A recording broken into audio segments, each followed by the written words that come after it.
This video is for Math 0242-1342, sections 9.1 and 9.2, which is where the third unit ends.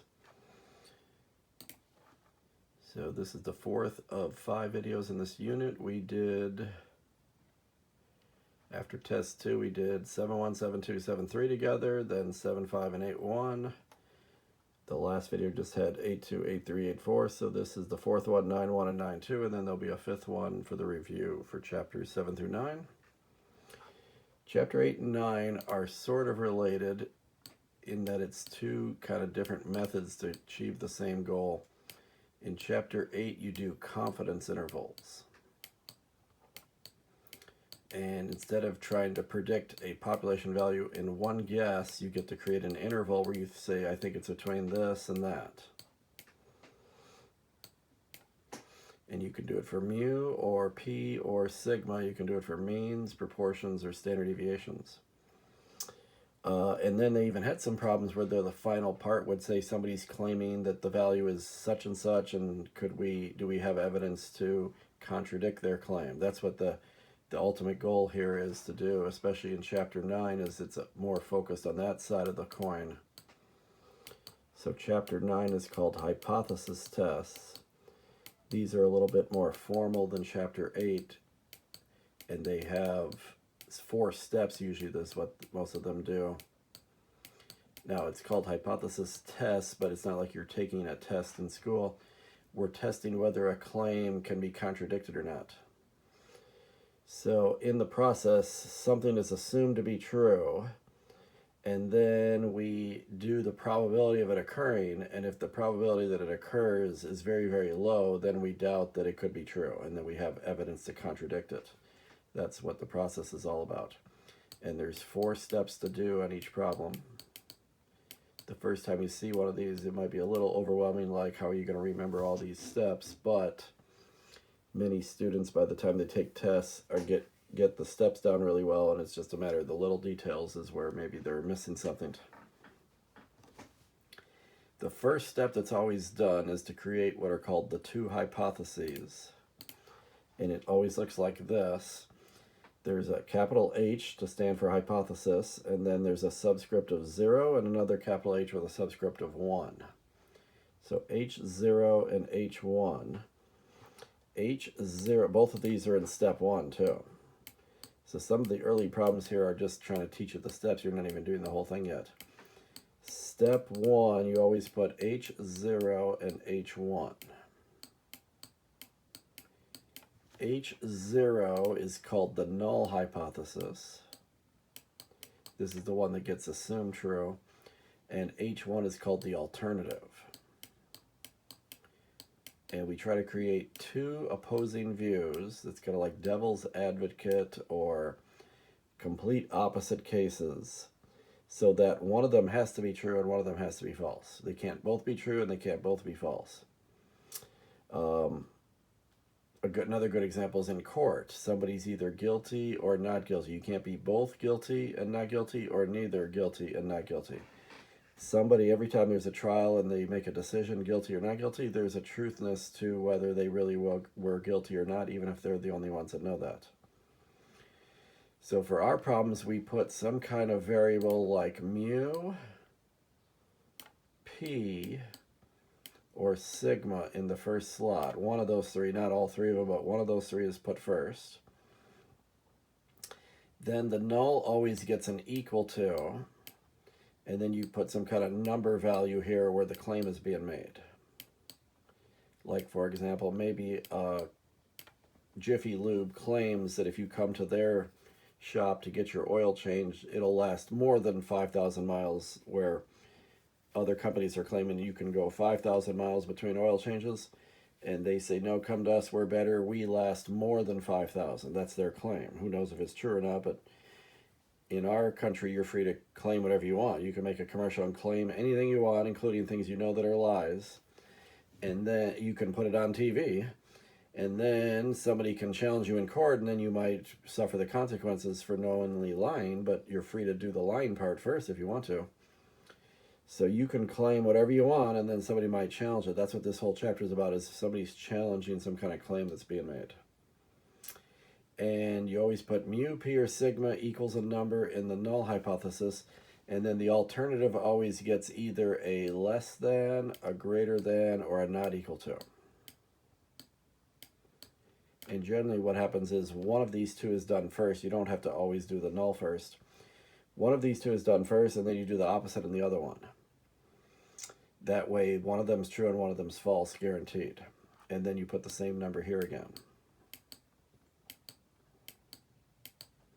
So this is kind of sloppy because I'm putting all the possibilities here. It doesn't look this complicated usually.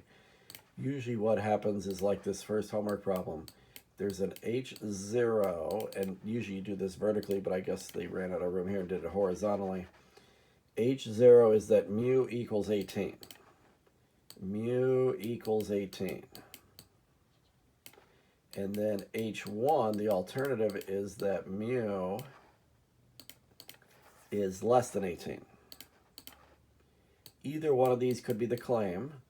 Usually in the homework here, they usually put the claim in the alternative, but there are a few rare cases where they put it in the null. So maybe think whatever this is about, this one's too generic to know what it's about, but maybe this is about like the average age of some group of people. And it used to be you had to average 18 years old to do whatever this problem's about, but maybe now people are doing it when they're younger, and maybe you can be less than 18. Maybe it's like the age that you graduate high school used to be 18, but now people are doing online classes and doing summer school, and maybe on average they're getting graduated before they're 18, just as a rough example. So somebody could claim that the age is less than 18 now, and it used to be 18, but now it's less than 18. That's the claim. And then whatever one's the claim, the other one's not the claim. Either the age is 18 or it's less than 18. It can't be both. It can't be neither. So one of these is true, one of these is false, and that's kind of the goal, is to see how likely is the claim to be true. And we have to assume the null is true. You always assume the null is true, and then it takes strong evidence, like a very low probability, to say that's a contradiction, and that therefore the alternative is true. And nothing ever gets definitively proven either. We can make mistakes here. We can think we're confident that we're right, but in years down the line, maybe we found out later we're wrong. A great example is the court example again. Sometimes people are found guilty and the evidence seems very strong against them, and they give them the death penalty, and then years later DNA evidence shows that they were innocent all along, and we just killed an innocent person for no reason. Or the other side of the coin is sometimes they're found not guilty because they have a good lawyer and there was circumstantial evidence or bad witnesses, and then it comes to find that they were guilty, and then we let them go, and now they committed more crimes. So you get these issues where you can't be right all the time, unfortunately. So anytime the alternative hypothesis has the less than or the greater than, these two are called one-tailed, because all you care about is that one side of the coin. You hope that it's less than, or you hope that it's greater than, whichever one you happen to have. Usually the goal is to say the null is wrong. The one that's assumed true, we try to find it wrong, and then we say the alternative one is the one that's true. And if the alternative is less than alone or greater than alone, it's one-tailed. If the alternative is not equal to, that's called two-tailed, because then you don't care which side it is, you just want to prove the null wrong. If Jiffy Lube says our oil changes last 5,000 miles, and then the alternative is that's not true, we don't care if it's not true because it's more than or less than, just we want to prove them wrong. Because this one's less than alone, that's a one-tailed. And if it's one-tailed, you can get specific and say left or right-tailed too. So you'll see later they just ask one-tailed or two-tailed, but here they're getting more specific. Less than is to the left, and both of those start with the letter L, so that's easy to remember. Less than is to the left, that's left-tailed. If I try another one, because these are short, oh, they still have less than there, okay. Maybe this one's always less than. Let me try another one. Okay, see, not equal to. So as soon as that's not equal to, that's definitely two-tailed. And can we get the greater than one? Maybe not. If you get the greater than one, then it's right-tailed. There it is, greater than, right-tailed. So I did this problem 5 or 6 times and eventually got every answer. Okay, so a test is made of H0. Somebody's claiming that, or is saying that mu equals 32, and it's versus the alternative H1 that mu is not equal to 32. The true value of mu is 38. So see, this is what we normally don't know. Normally we don't know the true reality. If we knew the true reality in situations like court cases, there would be no court case. If we could be 100% sure if the person was guilty or not guilty, there'd be no need for a trial. So the problem is we never know these things definitively. And maybe it's just later found out, or somebody, we humans don't know this, but the actual reality is that the mean actually is 38. Take, for example, cars. Like I say with my oil change example, there's millions and millions of cars in any area that you're looking at, like a country or the whole world. There's no way to track all the millions of cars that get oil changed and how long they actually last. So the problem with this whole idea is that populations are very large and we often can't check them all. So we can probably never know this, but let's just say in theory, the real value of mu is 38 and the null is that it's 32. See, this would probably be strong evidence that the null is wrong, because this 38 seems to be kind of far away from 32. But the true value of mu is 38, which means the alternative is the one that's true, and it's not 32. And H0 is not rejected, because it turns out whenever you do these problems, you either reject the null or you do not reject the null. In fact, maybe I should save this problem for later so you'll understand it better after we do. I'm going to come back to these earlier problems because it would actually help if you could see a whole problem first. So let me go to this one next. So last year, the mean amount spent by customers at a certain restaurant was 33. See how was means equals. Is or was is equals. The null always gets equals no matter what. And then the 33, you just put that here. Once there's a 33 here, this has to be a 33 too. These two values are never different. And the null always gets the equal. The alternative gets either greater than, less than, or not equal to. The restaurant owner believes that the mean may be different. May be different. Different means not equal to. See, that's the claim right there in the second sentence. The claim, the restaurant owner believes it's different this year than it used to be. That would end up being the claim. They're not having me label that yet, but that's going to come up here once we get to the full problems where we're doing all the steps.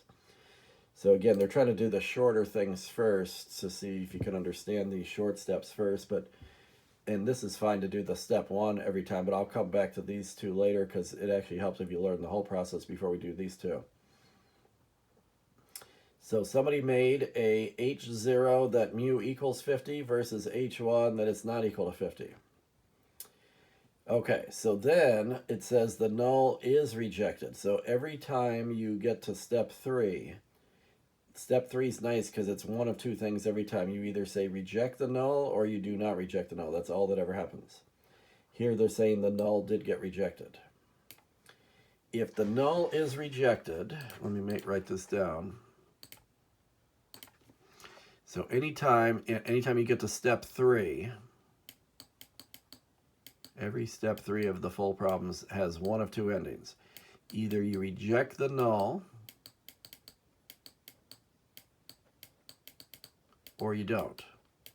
You never say accept the null. You never say reject the alternate. It's reject the null or do not reject the null. And this is completely based on how low our probability gets when we calculate how likely this would have happened. So you don't know this yet, but there's a reason why we're going to say either reject the null or do not reject the null. You always say one or the other of those. If in step 3 you say reject the null, then the beginning of step 4 goes hand in hand with that. Reject the null automatically means that you're going to say there is enough evidence to make a final conclusion, but we need the whole problem to finish step 4. But the beginning of step 4 is definitely going to start, there is enough evidence anytime you say reject the null. If you say do not reject the null in step 3, then you go here and you say there's not enough evidence. at the beginning of step 4. And this is why a lot of students get these correct on tests, and this can be a test that you actually get a higher score on, or especially when we get to the next test where we're just getting the very basics of this first, but the majority of this is going to happen on the next test. So there is enough evidence or there's not enough evidence. It's real easy to remember this because not goes with not, I always say. Not goes with not. If you put a not in step 3, you better have a not in step 4. There's never one not. It's either no nots or 2 nots. The first 2 don't even have a not. The first one of each of these, those 2 go hand in hand together, or they both have a not. They either both have a not or they don't have any knots. You never put one. If you're putting one knot, it's definitely wrong. So somebody said the null is rejected. They are rejecting the null, so then there definitely is enough evidence to conclude the mean number of days is whatever the alternative is saying, is different than. Because remember, see, it was not equal to right here. So then you conclude, so you're rejecting the null and you're concluding that the alternative is the one that's true. The null is assumed true unless we get some strong evidence that something's wrong with it, then we reject it and go with the alternative. So the alternative said it was not equal to 50, that's the one I'm agreeing with, and it wouldn't even let me pick equal to 50 here anyway, so it definitely wasn't the null here. But it matters whether you say more than, less than, or different than, because it's whatever the alternative is saying, which is the two-tailed test. Okay, so that's another short one. Okay. Scores on a certain IQ test are known to have a mean of 100. See, that's the null, is that it just is 100. A random sample of 47 students attend a series of coaching classes. Mu is the population mean IQ score that would occur if every student took the coaching classes. The classes are successful if mu is greater than 100. So the null would be mu equals 100 and the alternative would be mu is greater than 100.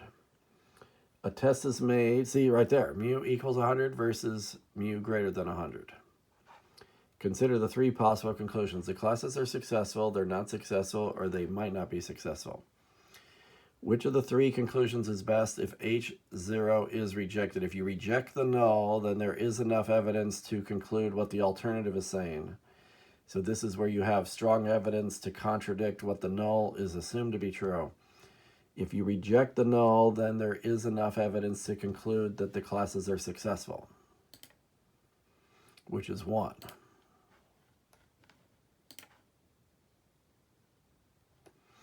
Assume the classes are not successful.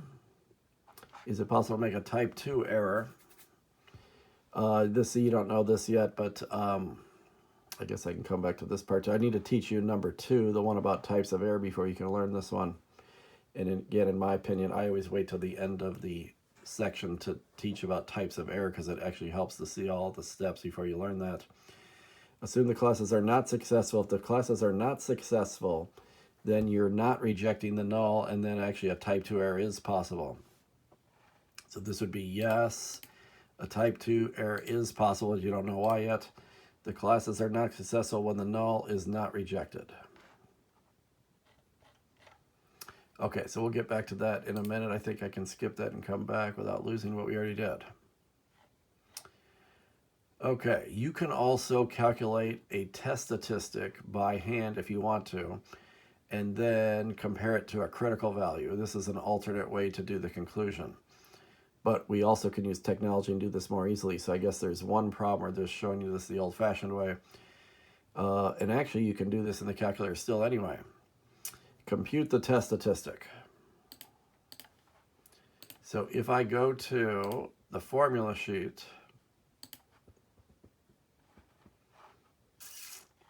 right here, remember that's off by 1 chapter, so chapter 7 on here is actually your chapter 8, and they don't even have chapter 8 here. It's down here on the second page. Chapter 8 here on the second page is chapter 9 for us. And you actually don't even need this box except for this one problem. Once you see how the full problems work, you probably won't even come to this, but this is an alternate way somebody could choose to do it. If you want to do the mean for one population, when either sigma is known or unknown, in this problem it's known because it's right there, sigma equals 5. I guess it's a little off screen, but sigma equals 5. Sigma is known, they say so right there. So we would definitely be doing this second formula right here. You can get a test statistic by doing the x bar sample mean minus the claimed population mean from the null and divide by sigma over the square root of n. So in the problem, x bar is 22. I can even do this on a simple calculator.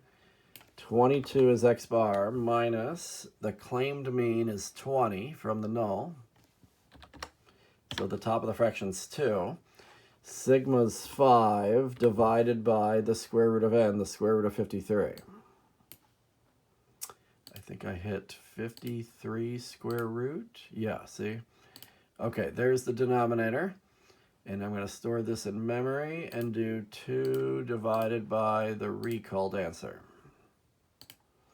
There, 2.912. How many decimals do they want? 2.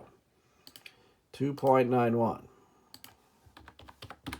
So you could do that all manually by formula and by hand if you want to.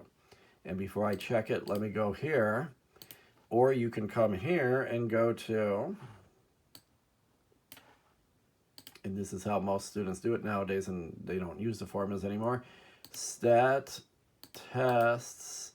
This is the very first one called z-test, because remember z interval is chapter 8. Z interval we did last time. Now we're doing z-test in chapter 9. That's the difference between a confidence interval and a hypothesis test.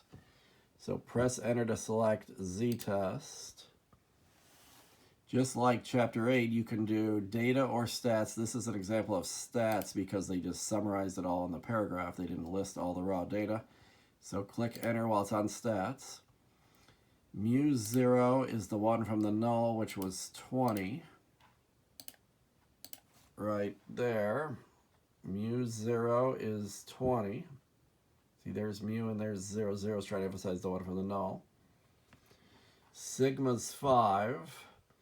X bar is 22 and n's 53. You're just basically putting all 4 of these numbers in. But the order here is different than it is in the paragraph. So sigma's next, which was actually the last number they put in the paragraph, 5. X bar is 22. And n was 53. And I think they had not equal to, but let me double check. No, they had greater than. See, this matters. You got to put greater than in that last slot. Each one can be greater than, less than, or not equal to. It matters which one. This is not equal to first, then less than, then greater than. So I got to go all the way over to greater than. While it's flashing on it, press enter. There, now it's selected. And if I hit calculate, it's going to give me 2 numbers at the top. The first one will be that 2.91 that I just calculated manually. That's called the test statistic. And then here's the p-value, where we're going to get to in a minute.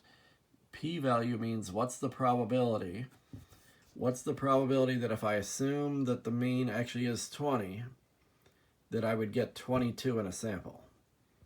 So anytime the sample mean differs from the claimed population mean, somebody's claiming the mean is 20, but I got 22 in a sample. Is that unusual to do that, or does that commonly happen? Samples don't always equal the population value exactly, but they're usually fairly close. And actually 22 doesn't seem that far away from 20. But the value of 22 compared to 20 is not the only factor here. There's a sample size, there's a standard deviation, that plays a role too. And this calculator is saying that the probability of getting a 22 in a sample when the mean is supposed to be 20 in the population, the probability of that is 0.00179 or 0.0018. That's what p-value is all about. So that's a pretty low probability. When the probability is very low like that, then I have evidence against the null that there's something contradicting the null. The null claimed it was 20, but I have a contradiction against that. So this is where you would reject the null because of this. We're not up to that level yet, but okay, so check this answer. I did it both ways. I did it manually by hand, and using the formula on page 2 if you want to, but if you're going to use the graphing calculator, you don't even need this page 2. But it's here if somebody wants to try to do this without using a graphing calculator, you could still do this anyway. But on page 1, there's not even anything for our chapter 9 anyway, but it is there on page 2. So there's the Z test statistic, is that what that's called? And I got it by hand and by calculator. Now, the next two parts are easier to answer if you use the p-value method. So I just got a p-value of, whoops, I wanted to do it, get rid of that. Okay, here we go. The p-value was 0, 0, gotta go back to the calculator, 00179. They usually round this to 4 decimals, 0018. And in the part 2, they're giving me an alpha. Alpha is H0 rejected at the alpha 0.05 level. Alpha is the probability of a type 1 error, actually, which you haven't learned yet, but probability of a type 1 error, which is the chance of finding somebody guilty who's actually innocent. For us, what this 0.05 can represent, and we've actually seen this preluded a few times in previous chapters, is alpha's really, the best way of thinking about alpha is it's the lowest level of probability you can accept that you would say this possibly could have happened. Like, say your friend called you up this morning and said, hey, did you know I won the Mega Millions last night? I now have $500 million in my bank. You would probably not, you wouldn't just say, oh yeah, okay, I believe you. If somebody makes an extreme claim like that, you'd want to see evidence of it. Show me your new mansion, show me your new yacht and your sports cars. If you show up at my house with an airplane and a helicopter and a sports car, then I'll believe you won $500 million. But if you just tell me that happened, I'm not going to believe something crazy like that. So alpha represents the lowest we're allowed to go on probability till we start to doubt that maybe it's not that it's impossible. Your friend could win the Mega Millions. Somebody wins it every week or so. So it's not impossible to win Mega Millions, but it's such a low probability of winning, I would doubt that this is the one time that my friend is the one that did it. So same thing here. If you get a probability less than alpha, then you have evidence that this is really a low probability, and it may be. I just don't believe that this happened without some more evidence on that. Now, one issue is that the p-value, they like to round to 4 decimals, but the alpha, they always do 2. So it helps to add 2 zeros to the end of it. You can always add zeros to the ends of decimals and it doesn't change their value, but it allows for a better comparison. You want 4 digits in both decimals so you can tell which one's bigger.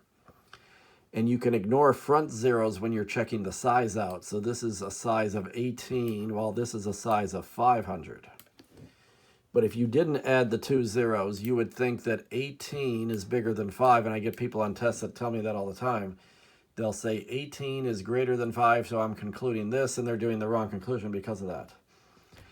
18 is actually less than 500, and when the p-value is less, then you reject the null. This is the step 3 we do all the time. And you'll get used to it because there's only 2 possible endings, and there's an easy way to remember it too. But right now I can say definitely this is greater than right here in the H1, so that's a right-tailed or one-tailed right-tailed. And okay, they're making me do the critical values. Okay, so now we got to go back and make a normal curve. If we want to do this, is doing it the manual way again. Where did I have it? Oh, I guess I never wrote it down. Okay, so make a normal curve. This is if you want to do this manually. This is only one problem where you have to do this, and then you can do the easier way next. And you'll see that even if I do the longer formula way, you always get the same conclusion anyway.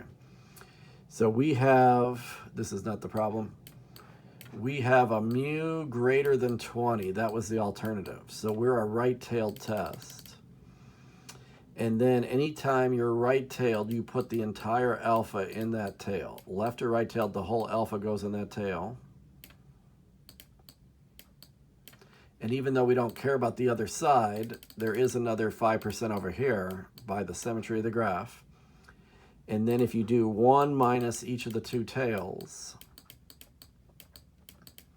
that's the middle portion of the graph, 90. This is where what we did last chapter with 90% confidence intervals.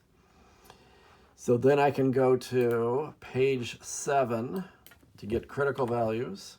Remember, critical t values, or z if it's the bottom of the page. We have sigma known, so we are the bottom of the page.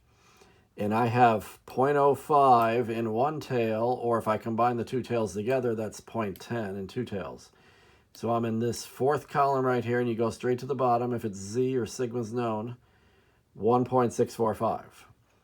So my critical value, if I want to do the critical value method, is 1.645. And I got a test statistic of 2.91. If the test statistic lands in the tail that you care about, which might be the right tail, the left tail, or either one of them, then you reject the null. And since 2.91 is past the cutoff of 1.645, and this is the alternate way to make conclusions, somebody, if they don't want to use a graphing calculator, could say since 2.91 is greater than 1.645, into the tail region you care about is called the rejection region. So I did land in the rejection region. I got a test statistic that's highly unusual. Z-scores are generally close to 0. They usually don't go out towards 3 or beyond that because, remember the empirical rule, 68, 95, 99.7.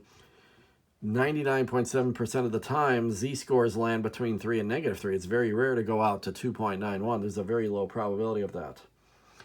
So we reject the null based on this critical value method. And the p-value told me the same thing. If the p-value is very low, then you reject the null too. Because then I've got some strong evidence that I'm taking the assumed null and saying it must be false.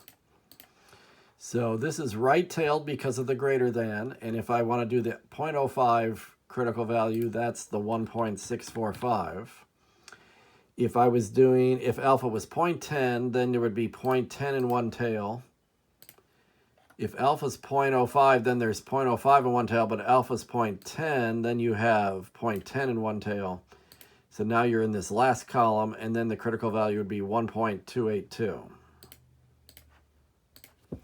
But either way, I'm beyond both of these critical values. My test statistic of 2.91 is beyond both of these. So it's in the rejection region either way. So either way, we're going to, the 2.91 lands in the critical region. It is in the critical region in both of these. So we definitely reject the null in both cases. Now, usually you only use one alpha in a given problem. They usually don't make you do it twice. But I guess they're just trying to show you that the alpha can change from problem to problem. The two most common ones are 5 and 10%, although they can do other ones too. So the whole point of number 7 is this is an alternate way to do all the future problems. If somebody does not have a graphing calculator and wants to do them the old-fashioned way, you can use critical values and the test statistic if you'd rather do that than the p-value. But the p-value method is easier for a couple of reasons. One is, well, there's really 3 things. One is that the calculator just spits it out for you and you can do it real easily. If you want to do the critical value method, you still have to use those formulas and do all the calculating by hand, even though it's not a heavy calculation. Number 2 is that there's only 2 endings in the p-value method, and it's easy to remember the 2 endings. In the critical value method, there's 3 endings, and they're different depending on which alternative you have. Sometimes you reject the null if you're greater than, but sometimes you reject it if you're less, and that can be more confusing. And then I guess I forgot what I was going to say for the third thing about them. I guess just that it's easier with p-values. So here's, again, we still haven't even got to a full problem yet. Now we're doing, how do you know the step 3 answer? So this is what I just showed you, that if you have a p-value of 0.02, and what if alpha is 0.01, and here's one where they're just doing both to 2 decimals. Usually the p-value is 4, but this is this right here. So let's do this one more time. What if the p-value is 0.02, And what if they give me an alpha of 0.01? They always give you the alpha in every problem, and there's only just one alpha normally. Just that other problem was trying to do that more than once just for the practice of it. But if both of them are 2 decimals, then you don't have to add extra zeros to the end. So this is comparing 2 to 1. 0.02 is greater than 0.01. When the p-value is less than alpha like I got here, then you reject the null. If it's greater, then you do not reject the null. It's as simple as that. It always ends one or the other way. Do not reject the null. So it's a 50-50 shot every time. And many students get it either wrong every time or right every time. Either they have it right in their mind or they have it backwards in their mind. This one, is the result statistically significant? You're statistically significant when you do reject the null. So if you're not rejecting the null, that's not statistically significant. This is false. It's not statistically significant because I didn't get a low enough p-value. So the statement is not rejected. Whoops. The null is rejected. No, that's false. It is rejected. It's not rejected, I mean. They're claiming the null is rejected. Is that true or false? No, it's not. It's not rejected when the p-value is greater than alpha. Oops, there's more parts. Okay, what if you changed alpha to 0.10? You still have 0.02 for p, but what if alpha was changed from 0.1 to 0.10? Now 2 is less than 10. 2 is less than 10, so now we do reject the null. Reject the null. That means it's statistically significant. Whenever you reject a null, you have a statistically significant result. So is it statistically significant? Yes. If the alpha was 0.10, it would be. Whoops, I keep forgetting to do them all. And then it is rejected. The null is rejected. Now that's true. Okay, so how can you remember when to reject and when not to? If you're doing the p-value method, it's nice. There's only 2 endings. And somebody, this formula sheet that I still use to this day, came from a textbook where the author was very clever, and it's the only stat textbook I've ever seen this in there. He had this little poem that helps students remember this. If the p-value is low, and another word for low is less, both of those start with the letter L too. If the p-value is low, the null must go. If you say this to yourself over and over again as you're doing step 3 every time, then you can remember when do you reject the null and when do you not reject the null. If somebody's in your house and you're telling them you must go, you're kicking them out of your house. You're rejecting them and telling them to go. So if the null must go, that means you're rejecting it. If the p-value is low, the null must go and you reject the null. Otherwise, you don't. If the p-value is not low, then they don't have to go and you don't reject the null. Reject the null. Anytime you reject the null, that is called statistically significant. Whenever something's just a little bigger, that's not significant necessarily. If I claim that the average age of drivers on the road is 30 years old, it's only statistically significant if that's completely wrong and it's much different than what I'm saying it is. If it turns out it's only like 31 or 29, then that may not be statistically significant. So anytime somebody makes a claim, they also get the benefit of the doubt. Not only can they claim whatever they want at first and see if they can get away with a lie, but also they get the benefit of the doubt that they don't have to be exactly true. They get a little leeway, a little bit of wiggle room or exaggeration, a little bit, not a lot, but a little, to still be considered okay. And that's kind of like a confidence interval. You know how the confidence interval is a range of values. They get this little bit of a range away from their claim number to still be considered okay. Only when it goes outside of that interval is it then statistically significant. Okay, here's a test where H0 is mu equals 52 versus H1 where it's not 52. And somebody's using a significance level of alpha equals 0.10. If the value of the test statistic is negative 144, determine whether you reject or not. Okay, so what this is saying is, if you have, this is still doing this the critical value way, the old-fashioned way. In a normal curve, you have a mean of 0 in a standard normal. And what if somebody gets a negative 1.44 z-score? Here's negative 1.44. What the p-value is actually about, this problem is about calculating the p-value kind of manually. The p-value says, what is the probability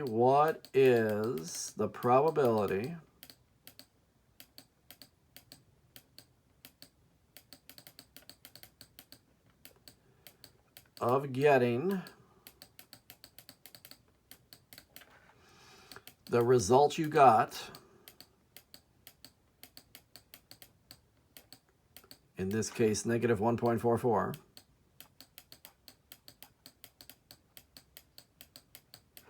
or more extreme.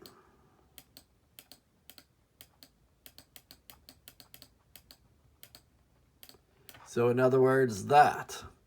Remember this in the normal distribution chapter, chapter 7? This is what is the probability? What is the probability? You can do that by either normal CDF, or if you didn't have a graphing calculator, you could even do it with the normal tables.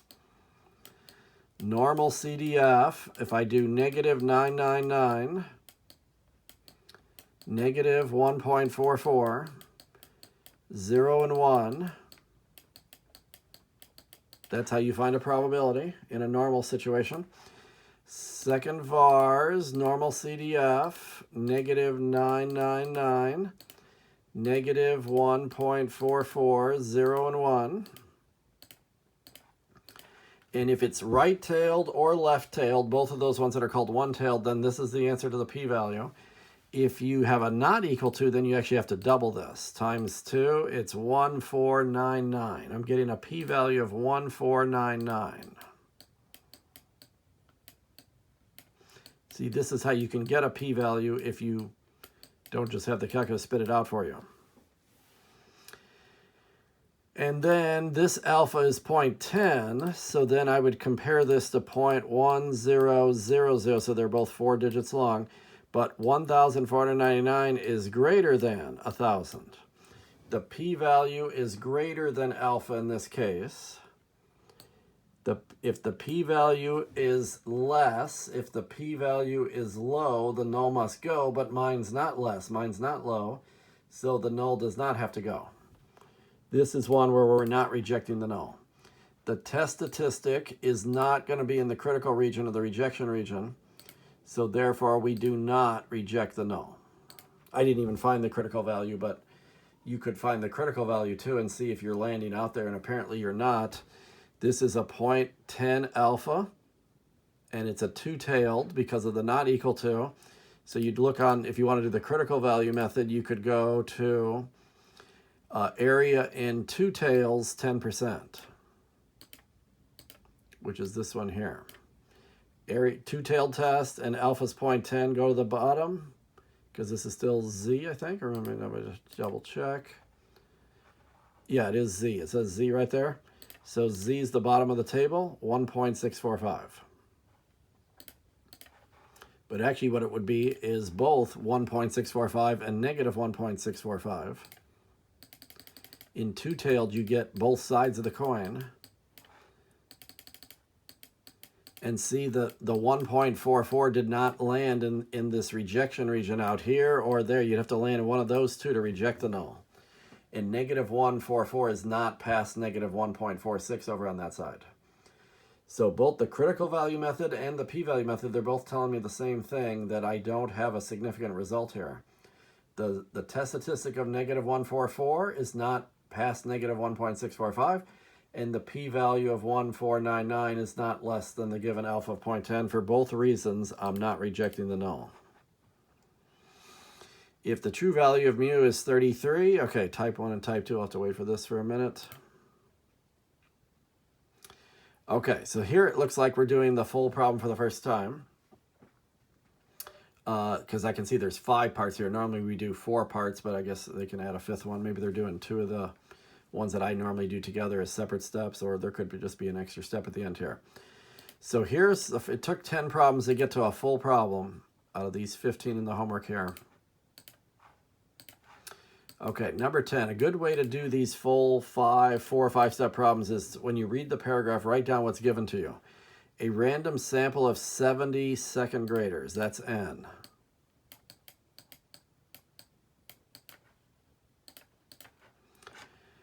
Took this standardized math test. The sample mean score was X bar equals 55.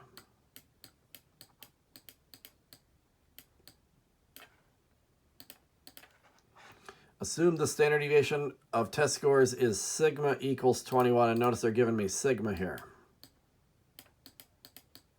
Once you know sigma, that's a z-test. If it was S, then we would do a t-test. Same rule as chapter 8 for intervals. The nationwide average score on this test is 50. So that's talking about this right here, mu equals 50. The nation average is 50 for the whole population. Mu is supposed to be 50, supposedly. But these second graders in a sample got 55. Is that statistically significantly larger or not? We can't tell just based on the surface, but maybe this is an exceptional group of second graders, and they're much higher than the national average. The school superintendent wants to know if the second graders in her school have greater math skills than nationwide. See, greater. So that's the alternative, is that it's greater than 50. Now they don't have the claim. Usually they make you put the claim in too, but maybe they're doing that later. Okay, so this is right-tailed because of the greater than. Okay, now they want me to do the test statistic. Okay, so I guess we're doing this one time by the old-fashioned way. Okay, test statistic. Well, we can still run the test for that. So let's run it in the calculator. And you can use that formula that's on page 2 as well, but I would just do, if you have a graphing calculator, I would do stat test z-test. The claimed mu from the null is 50. Sigma was 21. X bar was 55, which is why the principal thinks her students are smarter.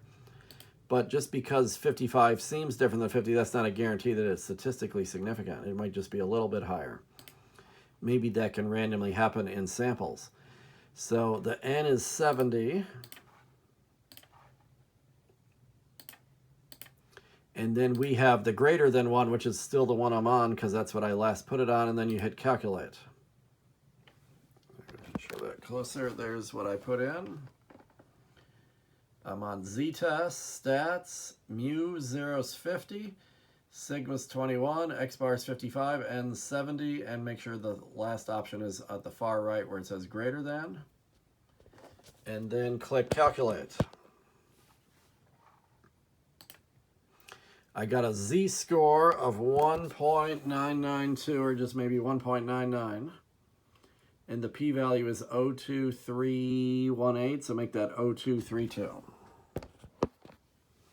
So they want the test statistic next, 1.99. Usually that one's 2 decimal places, and it does say 2 right there. And you could have used the formula sheet to get this if you would have went to page 2.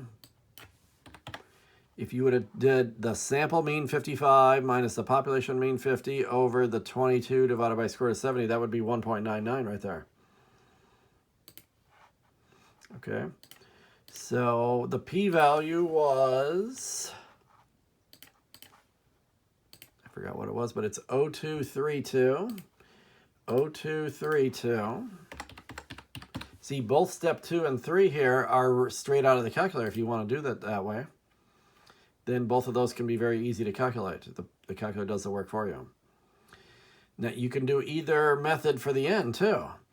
See, I could find critical values if I wanted to and use this test statistic and see if it lands in the rejection region or not.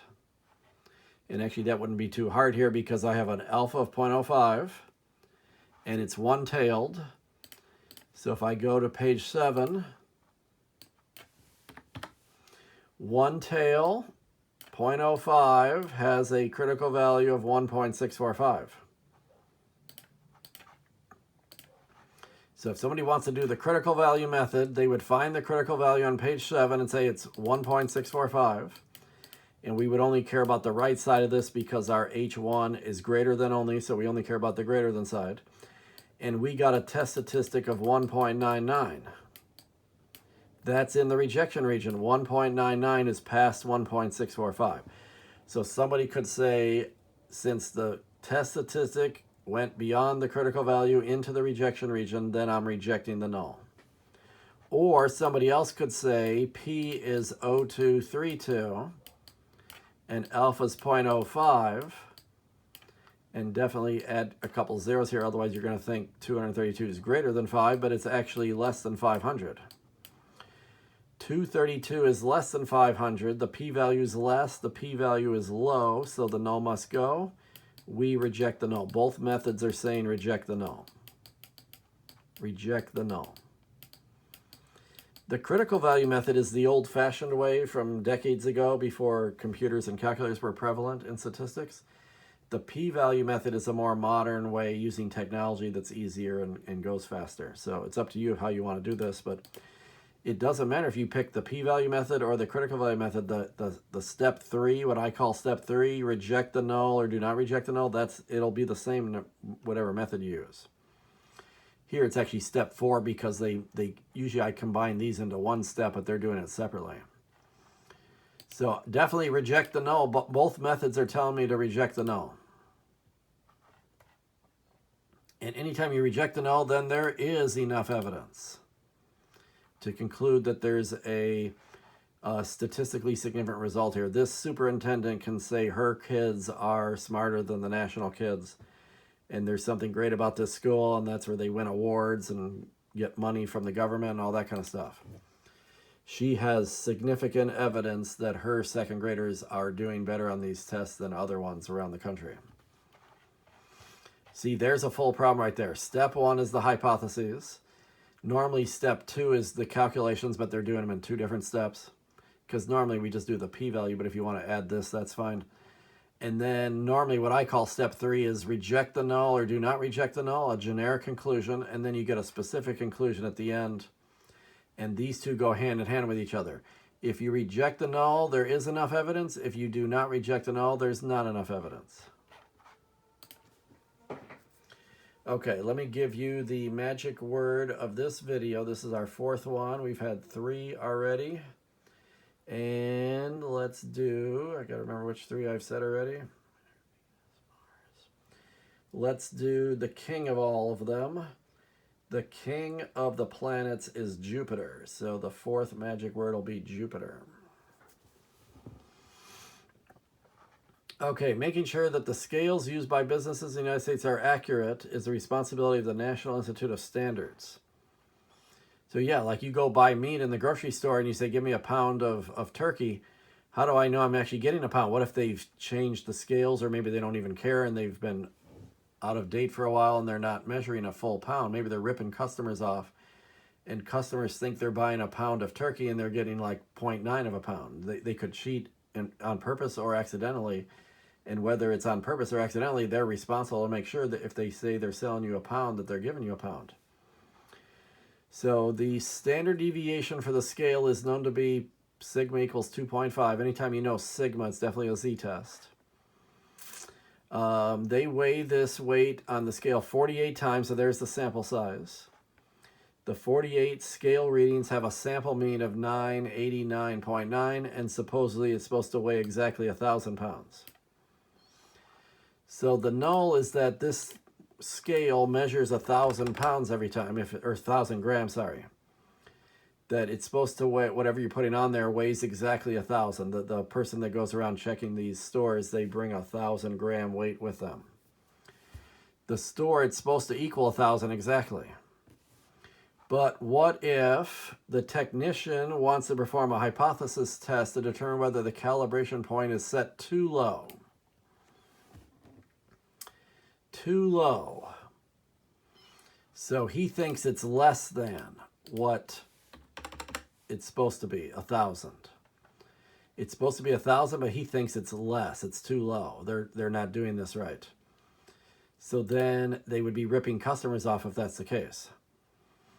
So, and we did get a sample that is a little lower than 1,000, but remember, they don't have to hit it exactly. So maybe 998.9, maybe that's not statistically significantly lower.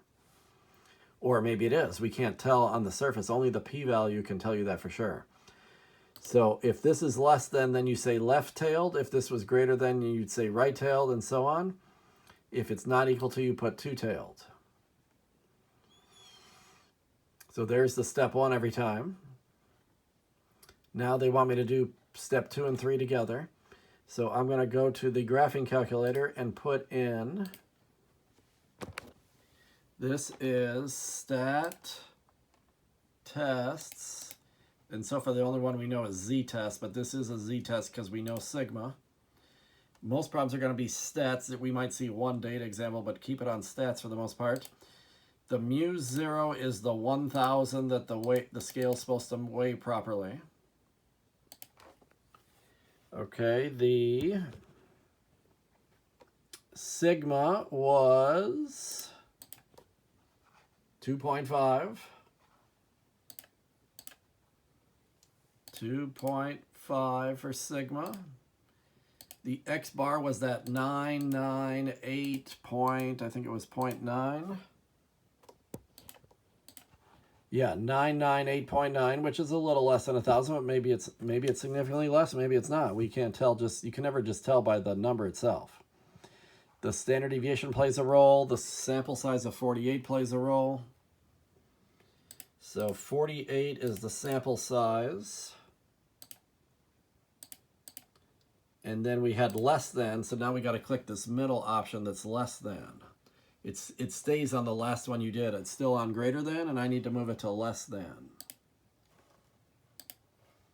Then hit calculate, and you'll get what they call step 2 and 3. I would just put these together, but step 2 is negative 3 point, probably 0.05 if they want that to 2 decimals.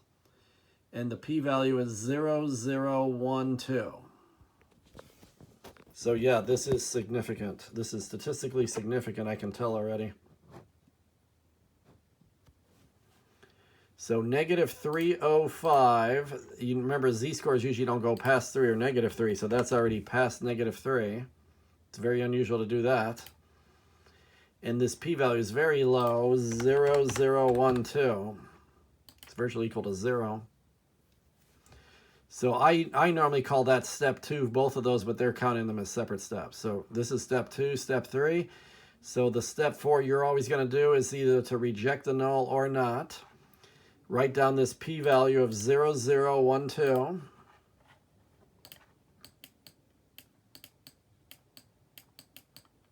And the given alpha, they went to the lowest possible one too. 0.01 is the given alpha. Right there, 0.01, use a 0.01 level of significance. Don't get tricked and say 12 is greater than 1. You haven't put an equal number of decimals. 12 is actually less than 100, so you would get this wrong if you didn't add the 2 zeros probably. And the p-value is less, the p-value is low, so the null must go. Reject the null is step 4. Reject the null. And that means there is enough evidence to make whatever conclusion that this is statistically significant. There is enough evidence to say this store, whatever they're doing, their scale is out of calibration. They need to fix that because otherwise they're ripping customers off. They might be doing it on purpose just to make money off people, which is really bad. Then you could have a lawsuit. Maybe it was accidental, but even if it is, that's why they send people around to check these things and make sure they're not accidentally ripping people off. So reject the null. There is enough evidence to conclude that it is set too low. That's what the alternative, that's what the claim was all about, is that it was set too low. Even if it happened accidentally over time, just by putting things on it over and over and over again, it can get out of calibration. I'm guessing that it's probably not intentionally. That if they know they get checked by the government, they're not going to do it intentionally because then they get a big fine or lawsuit over it. But they can't be careless either and just not care that it's off. Okay, 12. One of the measurements used to determine the health of a person's lungs is the amount of air a person can exhale under force in 1 second. Okay, blah, blah, blah. They're going to do this for 10-year-old boys. The mean for 10-year-old boys is 2.1. And the population standard deviation is 0.4. See, population standard deviation, so this is definitely a z-test. Supposedly 10-year-old boys, it's normal to have a 2.1 measurement. So that's going to be the null that it is 2.1. We used to fill in claims. I guess they're not doing that anymore. This book's not putting claim next to these like we used to do, but okay. Makes it a little easier for you. Okay, there's a random sample of 34 of these 10-year-old boys, and the random sample has a mean of 2.05, which is different than this 2.1 a little bit different seemingly. Is that just a little different and then we can't reject the null, or is that significantly different and we do reject the null? That's what this whole problem's about. Can you conclude the mean in this high pollution community is less than 2.1? Maybe the pollution is causing these boys not to be able to breathe as well. So this is, somebody suspects that maybe there's a pollution problem and then it's affecting these kids and they're less than the normal people. But you can't just claim something because you think it might be the case. You have to have strong evidence in a claim like this. We don't automatically find some company guilty of pollution just because it seems a little suspicious on the surface. So this is left-tailed because I'm only doing the less than. The mu 0 is this 2.1. X bar is the 2.05. Sigma is clearly 0.4, and n is 34. Those are the 4 numbers you got to type in. Okay, so go to Stat, Tests. Very first one. We're going to learn the other ones after we take this first test, but apparently you only have to know this one for this test. So z-test, keep it on stats. The mu 0 was the 2.1 that was in the null hypothesis. Whoops, I didn't get the decimal. 0.1. Sigma was 0.4. X bar was 2.05. And n, I think, was 34, if I remember all these correctly. And we still have less than for the second time in a row, so leave this on less than. And calculate. The step 2 should be negative 0.73, which is not out close to 3. And notice the p-value is pretty high, 2330.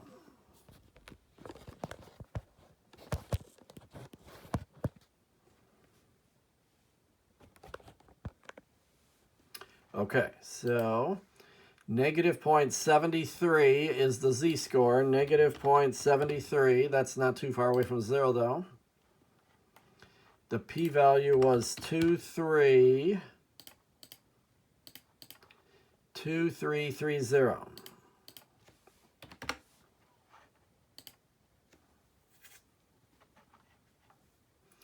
So the alpha is 10%. This time they raised it up to the highest. The alpha is always between 1 and 10%. So you'll see a change from problem to problem. Here it was 0.01. Now they're going to the highest level of 0.10. And I got a p-value of 2331. Add 2 zeros here, and 2,331 is greater than 1,000. The p-value is greater than alpha. The p-value is not less, it's not low, so the null does not have to go. Do not reject the null. The null says that even though these sample boys are less than what's supposed to be true, it's just a random sample. That could happen randomly, in other words. It's not statistically significant. See, not enough evidence. So we don't have evidence that this pollution's causing problems for these boys, and maybe there is evidence that we just don't have it. But do not reject the null. Just because these boys are a little less doesn't mean that's significantly less. Do not reject the null, and not enough evidence to conclude that there's a high pollution problem. Now, maybe there is a high pollution problem and we just had a bad sample, or maybe it's recent and that hasn't had enough time to really affect these kids. So it doesn't mean that the company's innocent of pollution, but we just don't have evidence to find them guilty at this point. So then we let the null stand as is. Okay, a study published 8 years ago reported the mean weight of men aged 40 to 59 was 89.3. That's always the null. The null is almost always in the first sentence. It supposedly was 89.3.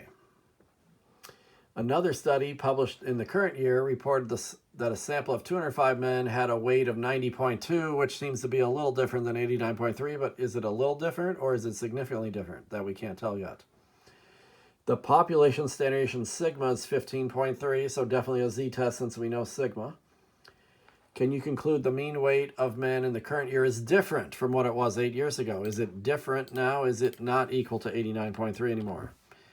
And we will only have evidence that it is different if this 90.2 is significantly far away from 89.3. Since I put not equal to, this is two-tailed now.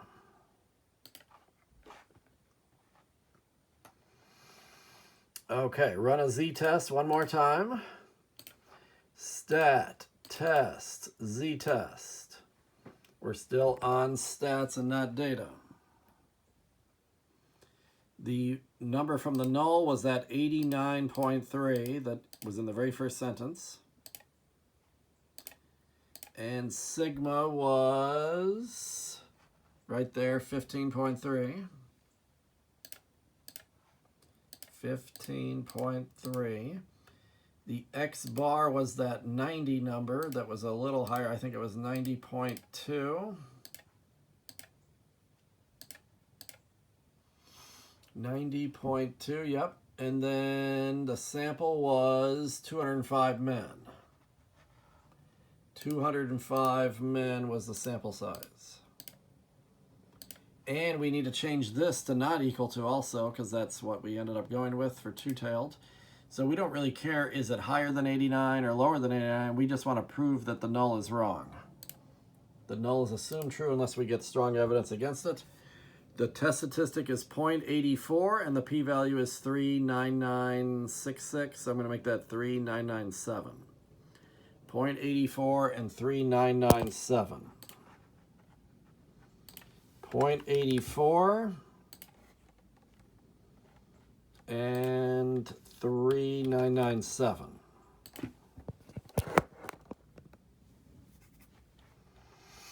Alpha this time is 0.05. That's actually the most common one is 0.05, but we've seen 0.01, 0.10, and 0.05 in the last three problems. My p-value is 2. No, I'm doing the wrong one. That was the previous problem. The p-value was 3997. And they changed alpha this time to 0.05. You'll see that change every problem. They'll switch it. Sometimes it stays the same, but usually they switch it. So 3,997 is greater than 500. The p-value is not less, it's not low, so the null does not have to go. Do not reject the null.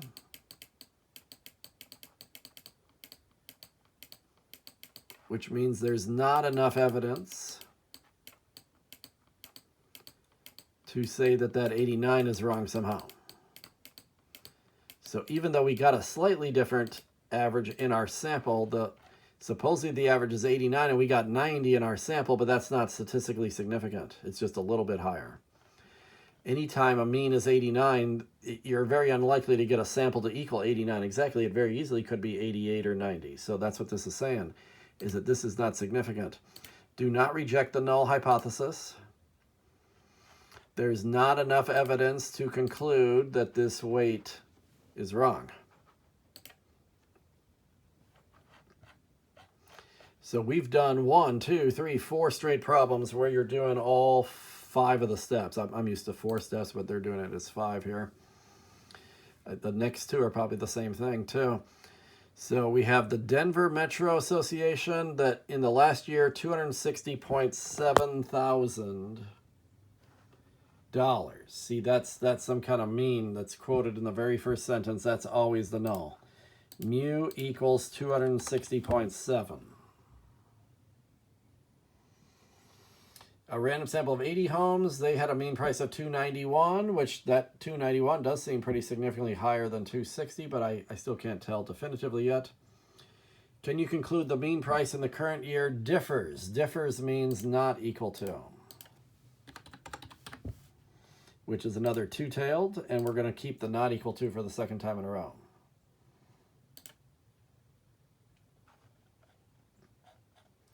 And it's still, we still know sigma, so it's still a z-test. Stat, tests, z-test. This is the only one you have to know for the test. We'll learn the other ones in the next unit. So the mean in the null was 260 point something. I forgot the number now. 260.7. Sigma's 138.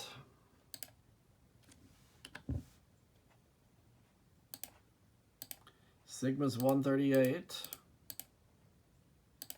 X bar was 290 something. Can't get it. There it goes. So yes, sigma was 138.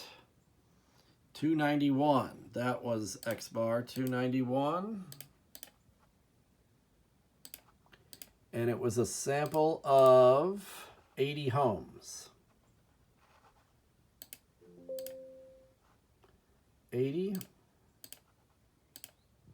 And I'm going to keep it on not equal to for the second time in a row. Calculate. The test statistic is 1.96. So if you want to do the critical value method, you could do that. And you would want to know if, oh, my battery's getting low. Let me charge this up real quick. So you'd like to know if still going, okay. Let me just talk until this gets a little bit of power. So you would like to know if if you want to do the critical value method, you could check whether the p-value, oh, I'm saying this wrong, sorry. So we had the test statistic was about real close to 2. So if I found the critical value, then I could see if I land in the rejection region or not.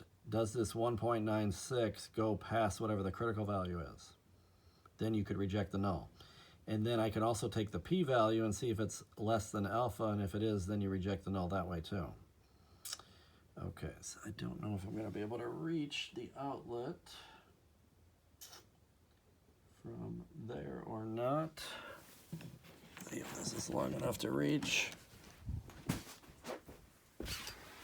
Okay. Yeah, it's too far away. Okay, so unfortunately, my phone battery was kind of low, but let me see if I can set this here. It's not going to stay and be visible. Okay. About that. No, that's not going to go well. Okay, so I'm just going to stop this and I'll do a second recording later once I get the power back up. Sorry about that.